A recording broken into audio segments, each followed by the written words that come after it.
Thank you all for joining us today at Avenue H as we unveil new ADA upgrades to this historic station. I'm Quimel Arroyo, MTA's very first Chief Accessibility Officer. It is gratifying to hold this event so close to the anniversary of the Americans with Disabilities Act.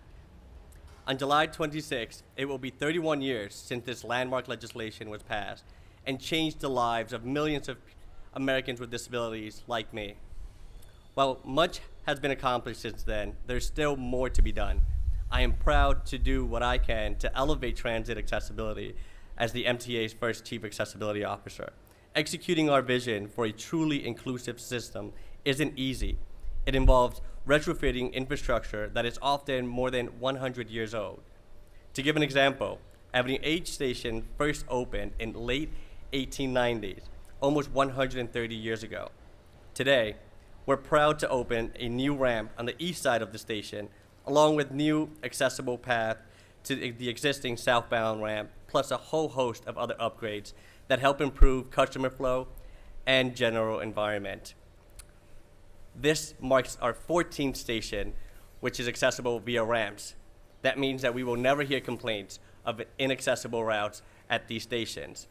One thing you will not see here today is an alternate route sign, because there is no need for an alternative route.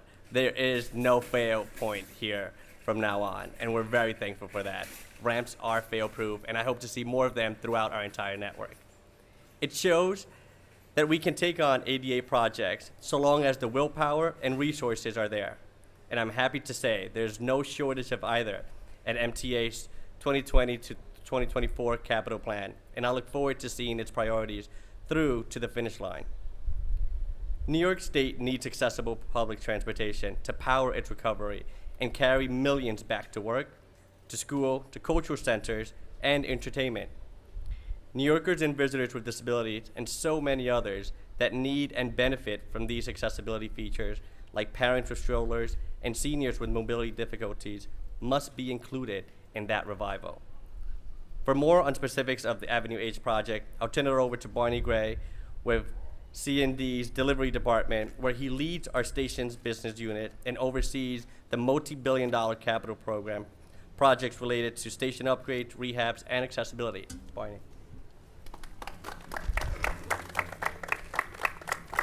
Q, thank you. Before I get into the nuts and bolts, I would like to thank our incredible project team, the project CEO, Rajendra Shah. Peruz Ruhani is our resident engineer. And we have two field engineers here, Agron Gashi and Norman Oppenheimer. As well as our contracting partner on this job, Scalamandri Gramercy Joint Venture. 10 months ago, while most of the world was still dealing with the effects of the pandemic, the team broke ground on this accessibility project. The combined efforts of the team allowed us to successfully deliver this accessibility project. So I would like to give special thanks to everyone involved, including those who are not present here today.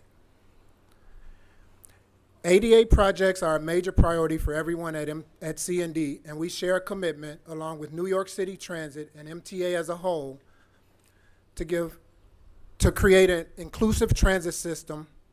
ADA accessible projects are and will continue to be a top priority for all of us in the years and the months to come. This project is the first ADA project from the 2024 capital plan to be completed, and is an example of how we can make existing stations more accessible to more users.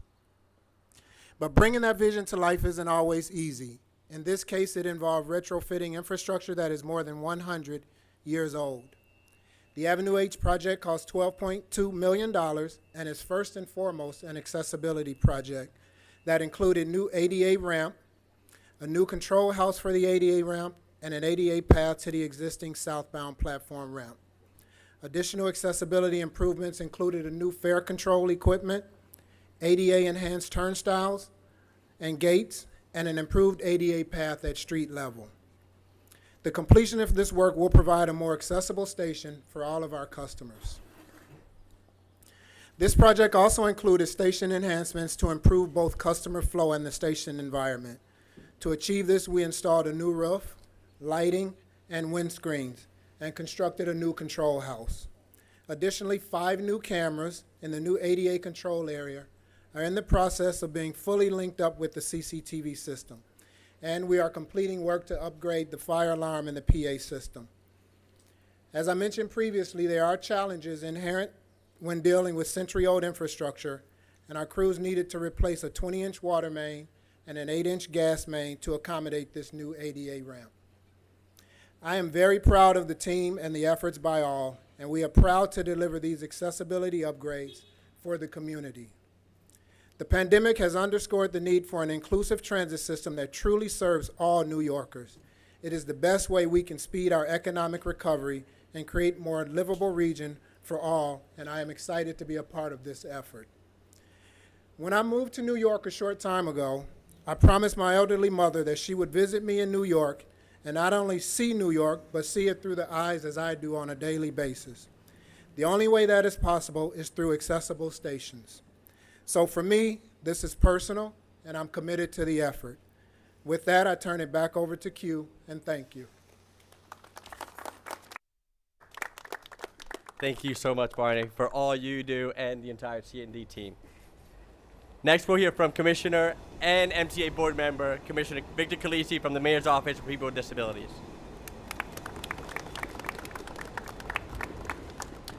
Hello, everyone. Thank you, Quamel. Thank you, MTA. I am a son of an MTA worker, so I know how important the MTA is to my family and, more importantly, to the people of New York City. It is a system that gets people around from point A to point B. And people with disabilities should not be left behind. And that's what the ADA is all about. We are 31 years into the ADA, and more we see accessibility features, from the curb cut that's added on the corner to the ramp that is headed behind it, that is right behind us. Think about that, a ramp. This is the first ramp opening that I've been to, right? Now, how awesome is that? Quamel mentioned ramps don't break. We need to do more of those. One elevator costs millions and millions of dollars, the price of this ramp. So if we have to find ways to work with the city, Department of Transportation, Economic Development Corporation, community boards, everybody has a stake in this, federal government, the MTA, to add these accessible ramps, because a ramp never breaks. Ramps are bridges to accessibility, and we need more and more of them. I am excited and happy to see the 2024 capital plan move accessibility forward. And I didn't realize that this was one of those today. So how exciting is that? So we need more accessibility.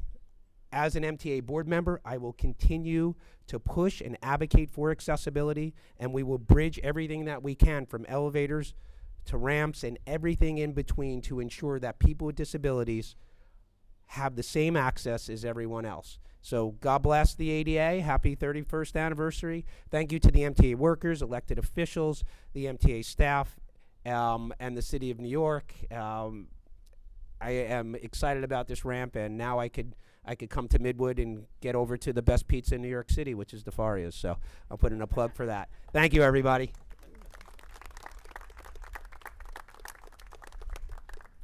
Thank you so much for those remarks, Commissioner.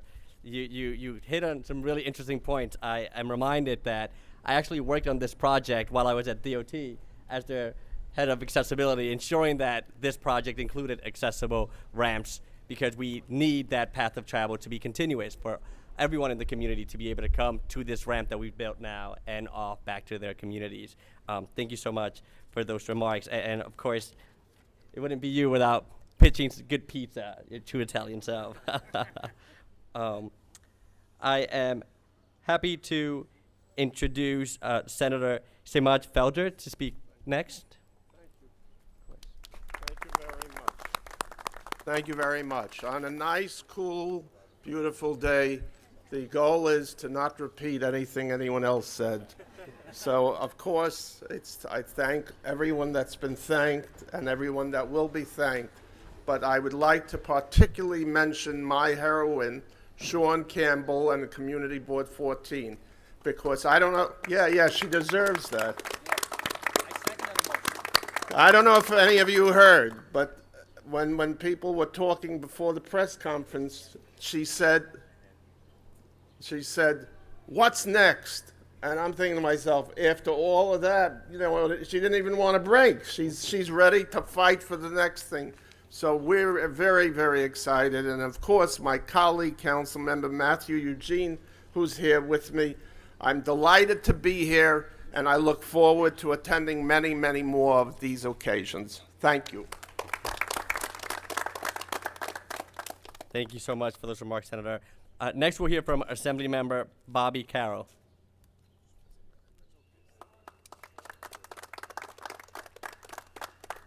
Thank you. Good morning. I will follow the lead of Senator Felder and try to be brief. It is wonderful to be here in Midwood as we make one of our subway stations more accessible. It is so important that we get this job done so that all New Yorkers have the ability to travel through our city and enjoy all of the great benefits of being a New Yorker. So I commend Community Board 14, I commend the MTA, I commend all the folks who for years and years and years made sure that this issue got light and got notice, because without their advocacy, we would not be making these subway stations accessible. So thank you to all of the advocates, people who put their life work into making sure that all New Yorkers have access to our mass transit. This is a great new addition to our neighborhood, and it's going to make our neighborhood a better place for all of us. So thank you all for your hard work. Thank you, Assemblymember. Next, Senator Kevin Parker. Nope. Okay. Yes. Councilmember Matthew Eugene.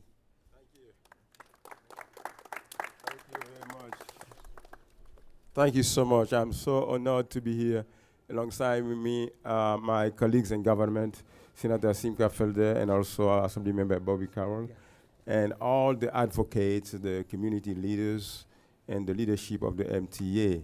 And let me say that Simca Felder set the tone, and Bobby Carroll followed the rules to be brief. And I got to abide by the rules also. I'm going to be very, very brief. But I want to say that this is such a very important moment. And also the weather is auspicious to this great event. And I want to take the opportunity to thank all of you, especially the advocates who have been working tirelessly to make sure that all our sites from MTA be accessible to people. And I know the commissioner knows that very well because he faces that every single day. You know it better and more than everybody. And also, honestly, from the bottom of my heart, thank you for advocacy and your leadership, and thank you so much. And to all of you who have been working to make, yes, he deserves that, yeah. And I remember seeing him so many times in the city council. Oh my God, and I say to myself, where you find the energy to do that? Congratulations and thank you so much. And let me say that, you know that the city of New York is such a wonderful city, a great city. It is great and wonderful because of the contribution of everybody, everyone. And it is our responsibility, elected official, to make sure that we make the subway, the MTA side, accessible to everyone, because everyone has the right to enjoy all the opportunities provided by New York City, including the people with disability. And today is a great moment for New York City, a great moment for all of us, and that's explains exactly what we can do when we elected officials, community leaders, and people, we listen to the need of the people, and when we work together and put the funding at the right place, what we can do to improve the quality of life of those people with disability, and also to give them the opportunity, as the commissioner said, to enjoy the pizza, to enjoy all the good things that we have in New York City. One thing that I want to say to conclude, it is special also, and significant. I know Sean Campbell is talking right now, but what I want to say, I want to say that it is very special that this happened close to Community Board 14. This is a community board I know very well. I've been a member of this community board before I was elected. I know what Sean Campbell has been doing, harassing me every time when there's an issue in the community. Thank you so much, Sean, for what you have been doing. And to all of you again, thank you so very much. Let's celebrate. Thank you very much. God bless you. Thank you so much, Councilmember. I actually don't think I could have said it any better. It takes a village, and all of us at the MTA are proud of the work that we are doing to continue to elevate transit, but we could not do it ourselves. I want to send a special thanks to all the advocates, all the electeds, everyone here today, but a special particular thank you to Lisa Derrick from Assemblyman Bishan Henley's team. A great thank you to Chair Joanne Brown from CB14. Particularly thank you to CB14 District Manager Sean Campbell. Elaine Newman from Eric Adam, Brooklyn Borough President's Office, thank you for being here. Ezra Peen from Council Members Farah Lewis' team. And of course, our advocates, particularly Christopher and Deborah Greif standing behind me from ACTA and our Transit Advisory Council. Thank you all for all that you do, and we'll now open it up for questions. And Barney, if you would join me. Great. So during the earlier parts of this construction, there was a sign that said it cost $18 million. A few minutes ago, sir, you said that it cost about $12 million. So the 12 million was the construction cost. The 18 was probably what you saw the all-in cost. Okay. Thank you. Do we have any other questions? Great. With that, thank you all for coming out.